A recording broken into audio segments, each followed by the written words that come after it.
नमस्कार, आप देख रहे हैं न्यूज़ सुपर 7। आज 11 जून 2021 और आज की तारीख हम बात करने वाले हैं उस शख्स की जब बिहार राजनीति का एक दमदार नेता माने जाते थे। तब उन्होंने एक बातें कही थी कि बिहार की सड़कों को हेमा मालिनी के गाल की तरह चिकना बना देंगे। उसके साथ साथ जब वो रेल मंत्री थे तब उन्होंने रेल की तुलना गाय से की थी और उन्होंने कहा था कि गाय को नियमित सुबह शाम नहीं दूहेंगे तो गाय बीमार पड़ जाएगी।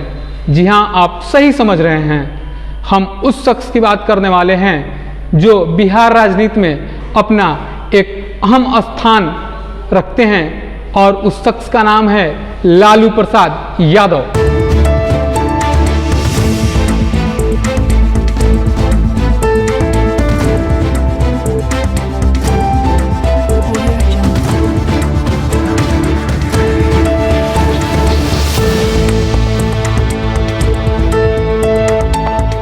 तो आइए हम शुरू करते हैं उनका जन्मदिन विशेष।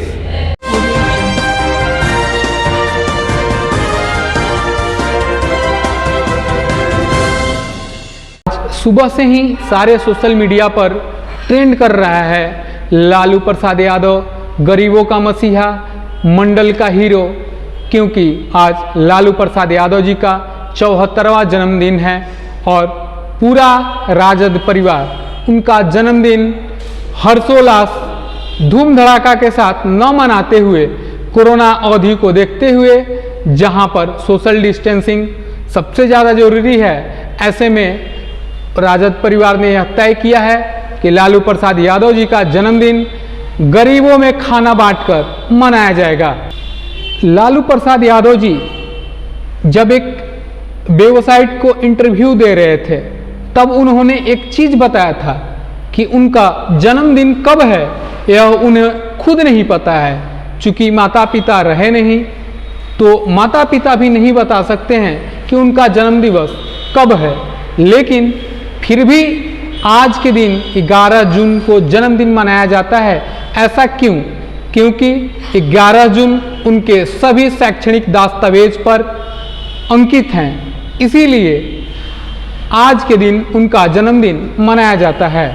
लालू प्रसाद यादव का जन्म फुलवरिया गोपालगंज बिहार में हुआ और उनकी प्रारंभिक शिक्षा उनके गांव से ही हुई।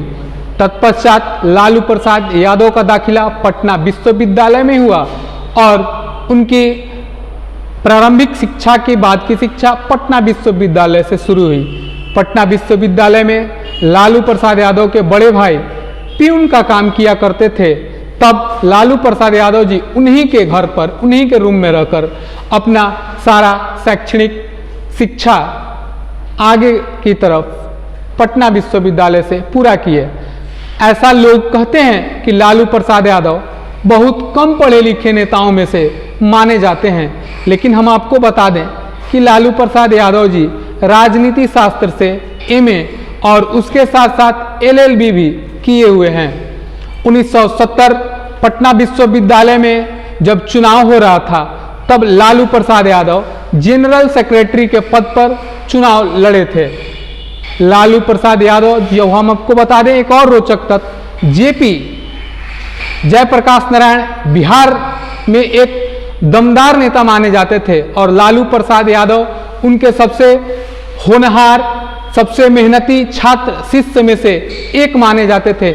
यहाँ तक ये कहा जाता है कि जब जयप्रकाश नारायण बेड पर सोया करते थे तब लालू प्रसाद यादव उनके बेड के सबसे करीब नीचे ही इन्हीं का बेड रहा करता था, क्योंकि जयप्रकाश नारायण के सबसे भरोसेमंद शिष्य में से एक लालू प्रसाद यादव को माना जाता है। लालू प्रसाद यादव की परख दमदार नेता, एक स्तंभ नेता के तौर पे तब हुआ जब 23 सितंबर 1990 को जब भाजपा का रथ यात्रा बिहार से गुजर रहा था तब उसका नेतृत्व लाल कृष्ण आडवाणी कर रहे थे और उसी दौरान लालू प्रसाद यादव ने उस रथ को यहीं रोक दिया था और लाल कृष्ण आडवाणी को गिरफ्तार भी किया था। लालू यादव के परिवार के बारे में हम आपको बता दें कि उनके कुल 11 सदस्य परिवार में हैं, जिसमें 9 लोग उनके जो पुत्र पुत्री हैं 9 हैं, उसमें 7 बेटियां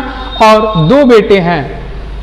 लालू प्रसाद यादव की बड़ी बेटी मीसा भारती, जब भारत में आपातकाल लगा था पहली बार इंदिरा गांधी सरकार में 1975 के दौरान, तब मीसा भारती का जन्म 1976 में ही हुआ था। और आपातकाल में एक एक्ट लगता है, maintenance for internal security act, जिसको हम मीसा बोलते हैं। उसी एक्ट के नाम पर लालू प्रसाद यादव ने अपनी बड़ी बेटी का नाम मीसा रखा था। चूंकि लालू प्रसाद यादव जी उस आपातकाल के विरोध में थे, इसलिए अपनी बेटी का नाम मीसा रखकर उन्होंने विरोध जाहिर किया। राजनीति में अपनी परख, अपनी योगदान काफी अच्छे बनाते जा रहे थे, लेकिन 26 जनवरी 1996 लालू प्रसाद यादव के जीवन में काला दिन ही माना जाएगा, जब उन्हें चारा घोटाला में दोषी करार दिया गया था। लालू प्रसाद यादव के साथ साथ जगन्नाथ मिश्र और जेडीयू नेता जगदीश शर्मा भी संलिप्त थे। कुल 11 वर्ष तक अयोग्य घोषित लालू प्रसाद यादव को किया गया, लोकसभा चुनाव लड़ने से वंचित रखा गया और उनके साथ साथ जगदीश शर्मा को 10 वर्षों तक अयोग्य होने का फरमान सुनाया गया था। 27 जनवरी 1996 को दोषी तो करार हो गए थे, लेकिन इस्तीफा कुछ महीनों बाद 27 जुलाई को दिए और इस्तीफा देने के साथ साथ यह पद अपनी पत्नी राबड़ी देवी को संभालने को दे दिए। वैसे तो लालू प्रसाद यादव को राजनीति का किंग मेकर माना जाता है। चारा घोटाला में फिलहाल वह जमानत पर दिल्ली में स्थित अपनी बेटी के घर पे उत्तम स्वास्थ्य के इलाज हेतु हैं, लेकिन ऐसा माना जाता है कि बिहार की जो वर्तमान राजनीति दृश्य है, जो वर्तमान स्थिति है, उस राजनीति को बदलने का, उलटफेर करने का एक क्षमता लालू प्रसाद यादव में है। और इस विधानसभा चुनाव में राजद, उनकी पार्टी जो अच्छा कहेंगे अच्छा ही प्रदर्शन की थी, लेकिन फिर भी सरकार से दूर रह गई थी। ऐसे में लालू प्रसाद यादव के आने पर ऐसा कयास लगाया जा रहा है कि विपक्ष के जो छोटे मोटे पार्टी हैं, उनके साथ इनका गठजोड़ होकर पुनः सरकार में वापस आने का दम लालू प्रसाद यादव के आने पर रखा जा सकता है। हम और हमारी पूरी टीम लालू प्रसाद यादव की उत्तम स्वास्थ्य की कामना करती है और राजनीति में जो उनका योगदान है वो आगे भी चलता रहे, ऐसा हम कामना करते हैं। अगर आपने अभी तक न्यूज़ सुपर 7 को सब्सक्राइब नहीं किया है तो सब्सक्राइब कर लें। फिलहाल आज हम लालू प्रसाद यादव के जीवनी के बारे में संक्षिप्त परिचय आप तक पहुंचाए। आगे भी हम कोशिश करेंगे कि अन्य लोगों के भी जीवनी के बारे में आप तक हर खबर पहुंचाते रहें और आपको हम उस व्यक्ति विशेष से परिचित कराते रहें।